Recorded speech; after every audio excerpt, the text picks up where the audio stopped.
বন্ধুগণ, প্রথমে সকলকে জানাই আমার আন্তরিক ভালোবাসা, শুভেচ্ছা এবং বড়দের জানাই প্রণাম। আজকে আপনাদের সামনে তুলে ধরব শ্রীমদ্ ভগবদ গীতার কর্মযোগ 21 থেকে 35 নম্বর শ্লোক পর্যন্ত। এটি বাংলাতে আপনাদের সামনে বলবো, সংস্কৃত থেকে বাংলাতে করা আছে, সেটা বাংলাতেই আপনাদের সামনে বলবো এবং পরের এপিসোডে বাকি শ্লোকগুলো বলবো। চলুন শুরু করা যাক। এই 21 নম্বর শ্লোকটি কৃষ্ণ অর্জুনকে ওই যে উপদেশ দিচ্ছে, সেই উপদেশগুলোই এখানে বলা হচ্ছে। কৃষ্ণ বললেন, শ্রেষ্ঠ ব্যক্তি যেমন আচরণ করেন ইতর ব্যক্তি সেই রূপ মেনে চলেন। ইতর লোক শ্রেষ্ঠ ব্যক্তির প্রামাণ্য কর্মের অনুসরণ করেন। তার মানে এখানে বলছে যে যারা জ্ঞানী ব্যক্তি, তারা যেরকম ভালো আচরণ করবে বা খারাপ আচরণ করবে, সেরকমই নিচু জাতের বা ইতর জাতীয় লোকে বা ছোটো লোক যারাকে বলা হয়, তারা কিন্তু সেরকম করেই চলবে। তার জন্য শ্রেষ্ঠ ব্যক্তি যা ভালো করবে, যারা কর্ম করবে, সেটা অনুসরণ করবে অন্য লোকে। 2 নম্বর হলো, কৃষ্ণ বলছে অর্জুনকে, আমার অপ্রাপ্ত বা প্রাপ্তব্য কিছুই নাই, তথাপি আমি কর্মানুষ্ঠানে ব্যাপ্তি হয়েছে। হে পার্থ, যদি অনলস হয়ে কর্মানুষ্ঠান না করি, তাহলে সকল লোক আমার পথে অনুবর্তী হবে এবং কর্মহীন হয়ে বসে থাকবে। তার মানে কৃষ্ণ অর্জুনকে বলছে যে আমি যদি কাজ না করি, সে আমার দেখা দেখি প্রত্যেকটা লোকই সেই কাজ না করে ঘরে কর্মহীন হয়ে বসে থাকবে। তাই আমি যদি কর্ম না করি, সেই কারণ হেতু ওই লোক সকল উচ্ছন্নে যাবে। সেই লোক কী হবে? সব উচ্ছন্নে যাবে। আমি বর্ণ সংকরাদি সামাজিক বিশৃঙ্খলায় ধর্মলোপ হেতু প্রজাগণের বিনাশের কারণ হব। তাহলে আমি কি হব? এই কাজ না করার ফলে কী হবে? আমি বর্ণ সংকরাদি সামাজিক বিশৃঙ্খলায় ধর্মলোপ এবং হেতু প্রজাগণের বিনাশের কারণ হব। হে ভারত, অজ্ঞলোক সকল কর্মে যেরূপ আসক্ত হয়ে তার অনুষ্ঠান করে, জ্ঞানী ব্যক্তি সেরূপ অনুষ্ঠান করে না। বলছে অজ্ঞলোক, যারা কিছু জানে না বা যারা অজ্ঞ, তারা কিন্তু যে কোনো কাজ করতে পারে, কিন্তু জ্ঞানী ব্যক্তি সেরূপ অনুষ্ঠান কার্য করে না। জ্ঞানী ব্যক্তি কর্মাসক্ত অজ্ঞানীদের বুদ্ধিভেদ জন্মাবেন না। তারা নিজে কর্মসমূহে অবহিত হয়ে তাদের আচরণপূর্বক সকল কর্মই প্রীতি সহকারে করাবেন। তার মানে কী বলছে? জ্ঞানী ব্যক্তি কর্মশক্ত অজ্ঞানীদের বুদ্ধিভেদ জন্মাবেন না। তার মানে যারা জ্ঞানী ব্যক্তি, তারা অজ্ঞানীদের তার সম্পর্ক খারাপ উপদেশ দেবে না, এখানে বলতে যাচ্ছে। প্রকৃতির গুণা অনুসারে কর্মসমূহ সম্পাদিত হয়। অহংকারের বিমূঢ় চিত্ত মনুষ্য বলে মনে করে। হে মহাবাহ, গুণ এবং কর্ম বিভাগের তত্ত্বজ্ঞান্য ব্যক্তির গুণসমূহের বিদ্যমান আছে, এটি মনে করে কর্তৃত্বাভিমান করে না। মানে কি বলছে এখানে? যে যার গুণ এবং কর্ম বিভাগের তত্ত্বজ্ঞান ব্যক্তি গুণ সকল সমূহের বিদ্যমান আছে, এটি মনে করেন যে কর্ম কর্তৃত্ব বিধান, তারা অভিমান কখনো করে না। অজ্ঞ ব্যক্তি প্রকৃতির গুণে বিমোহিত হয়ে দেহেন্দ্রিয় প্রতি আসক্ত হয়। যারা অজ্ঞ ব্যক্তি, তারা কী হয়? প্রকৃতির গুণে দেহের ইন্দ্রিয় তারা আসক্ত হয়।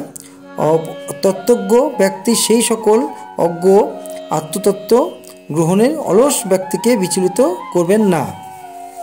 অতএব তত্ত্বজ্ঞান দ্বারা সকল কর্ম আমাতে সমর্পণ করে নিষ্কাম ও মমতাশূন্য হয়ে শোক পরিত্যাগপূর্বক যুদ্ধ করো। তার মানে এখানে যুদ্ধ করতে বলছে কি? বলছে তোমার কর্ম সকল কর্ম আমাতে সমর্পণ করো। মানে কৃষ্ণকে সমর্থন করতে বলছে, সকল কর্ম করে নিষ্কাম এবং মমতাশূন্য হয়ে তুমি পরিত্যাগ করে তুমি যুদ্ধ করো। যে সকল মানুষ শ্রদ্ধাবান এবং অসুয়ারিত হয়ে আমার এই নির্দেশ মতো নিত্য অনুষ্ঠান করে, তারা সমস্ত কর্ম থেকে মুক্তি হয়। কিন্তু যারা গুণে দোষ মনে করে আমার অভিমত মেনে চলে না, সেই ব্যক্তিগণ সর্বজ্ঞান বিমূঢ়, অবিবেকী এবং ভ্রষ্ট বলে জানবে। তারপরে কৃষ্ণ বলছে যে যারা আমার জ্ঞান অভিমত যারা শোনে না, তারা কি হয়, বিবেকহীন এবং ভ্রষ্ট বলে হয়ে যায়। জ্ঞানবান ব্যক্তি নিজ প্রকৃতি অনুরূপ কর্ম করে থাকেন। যারা জ্ঞানবান ব্যক্তি তারা নিজ প্রকৃতির অনুসারে কাজ করে থাকেন। প্রাণীগণও প্রকৃতির অনুরূপ কর্ম করে, প্রাণীগণও কী অনুরূপ কাজ করেন। অতএব ইন্দ্রিয় নিগ্রহে কি করবে, ইন্দ্রিয় নিগ্রহে কী করবে? সকল ইন্দ্রিয়ই নিজ নিজ বিষয়ে রাগদ্বেষ থাকে, ওই রাগদ্বেষের বশীভূত হয়েও না, এগুলো জীবের শত্রু। সম্পূর্ণ অনুষ্ঠিত পরম ধর্মাপেক্ষা অসম্পূর্ণ স্বধর্ম শ্রেষ্ঠ, এবং স্বধর্মে মৃত্যু সেও, কিন্তু পরধর্ম ভয়ের কারণ। এরপর অর্জুন কৃষ্ণকে একটা প্রশ্ন করলেন। প্রশ্নটা হলো, বললেন, হে বিষ্ণু, পাপ করতে ইচ্ছা না থাকলেও ব্যক্তি কার দ্বারা যুক্ত হয়ে বলপূর্বক পাপে প্রেরিত হয়? তখন কৃষ্ণ অর্জুনকে বললেন, এই কাম এবং ক্রোধ রজগুণ থেকে উৎপন্ন হয়। এই কাম এবং ক্রোধ থেকে উৎপন্ন হয়, রজগুণ থেকে উৎপন্ন হয়। দুষ্প্রণীয় এবং অতিশয় উগ্র, দুষ্প্রণীয় এবং অতিশয় উগ্র। সংসারে একে শত্রু বলে জানবে। সংসার শত্রুকে কাম এবং ক্রোধ এবং অতিশয় উগ্র, এই উগ্র ভাবটা এর থেকে কিন্তু আমাদের সংসারের শত্রু বলে জানা হয়।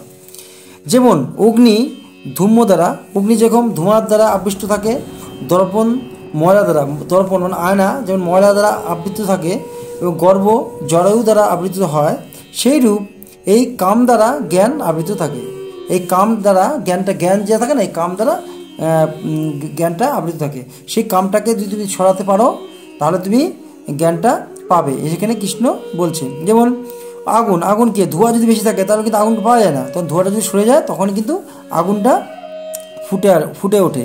ঠিক তেমনি দর্পণ মানে আয়নাতে যেমন ময়লা পড়ে থাকে তখন কিন্তু আয়নাটা দেখা যায় না, ময়লাটাকে সরানোর পরে কিন্তু আয়নাটা দেখা যায়। ঠিক সেরকম হে কন্তেয়, জ্ঞানীদের চিরশত্রু এই দুষ্প্রণীয় অগ্নিতুল্য কাম। তাই জ্ঞানীদের চিরশত্রুকে দুষ্প্রণীয় এই অগ্নিতুল্য কাম, কামটা হলো জ্ঞানীদের চিরশত্রু। এই কাম দ্বারা জ্ঞান আচ্ছন্ন থাকে। এই কাম দ্বারা জ্ঞানটাকে আচ্ছন্ন, মানুষের জ্ঞান বুদ্ধি নষ্ট হয়ে গেছে। একটা কোনো মেয়ে টেনে দেখলে বা খারাপ জিনিস দেখলে সে কী হয়, ওদিকে তার মনটা চলে যায়, তখন তোর জ্ঞান বুদ্ধি সব নষ্ট হয়ে যায়। তখন বলছে এই কামটাকে তুমি যদি কন্ট্রোল করতে পারো তাহলে তোমার এই জ্ঞান তোমার ফুটে উঠবে। সকল ইন্দ্রিয়, মন ও বুদ্ধি এই কামের আশ্রয়স্থল বলে জানিও। তাহলে সকল ইন্দ্রিয় এবং আমাদের ইন্দ্রিয় মন এবং বুদ্ধি এই কামের আশ্রয়স্থল বলে জানবে। কাম এই সকল ইন্দ্রিয়ের দ্বারা জ্ঞানকে আবৃত করে এবং দেহির মনকে আচ্ছন্ন করে। হে ভারতশ্রেষ্ঠ, অতএব তুমি সর্বপ্রথমে ইন্দ্রিয়কে সংযত করো। সর্বপ্রথম তোমার ইন্দ্রিয়কে সংযত করো। জ্ঞান বিজ্ঞান নাশক পাপরূপী এই কামকে বিনাশ করো। ইন্দ্রিয় সকল শ্রেষ্ঠ বলে ব্যক্ত হয়, ইন্দ্রিয় সকল শ্রেষ্ঠ বলে ব্যক্ত হয়। আবার ইন্দ্রিয় সকল অপেক্ষা শ্রেষ্ঠ মন। ইন্দ্রিয়ের অপেক্ষা শ্রেষ্ঠ কী হয়? মন। আর মনের অপেক্ষা শ্রেষ্ঠ হয় বুদ্ধি। আর যিনি বুদ্ধি থেকে শ্রেষ্ঠ তিনি হয় আত্মা। হে মহাবাহ, এই রূপে বুদ্ধি অপেক্ষা শ্রেষ্ঠ আত্মাকে জেনে বুদ্ধি দ্বারা মনকে স্থির করে কামরূপ দুর্ধর্ষ শত্রুকে বিনাশ করো। তাহলে তুমি এই কামরূপ শত্রুকে তুমি কীভাবে বিনাশ করতে পারবে? বলছে তোমার বুদ্ধি অপেক্ষা শ্রেষ্ঠ আত্মার মাধ্যমে, আত্মা দিয়ে তোমার বুদ্ধির দ্বারাকে মনকে স্থির করতে পারবে। মনকে স্থির করে কামরূপ দুর্ধর্ষ শত্রুকে তুমি বিনাশ করতে পারবে বলে ইতি কর্মযোগ নামক তৃতীয় অধ্যায় এখানে সমাপ্ত হলো। হরে কৃষ্ণ কৃষ্ণ কৃষ্ণ হরে হরে, হরে রাম রাম রাম হরে হরে। নমস্কার।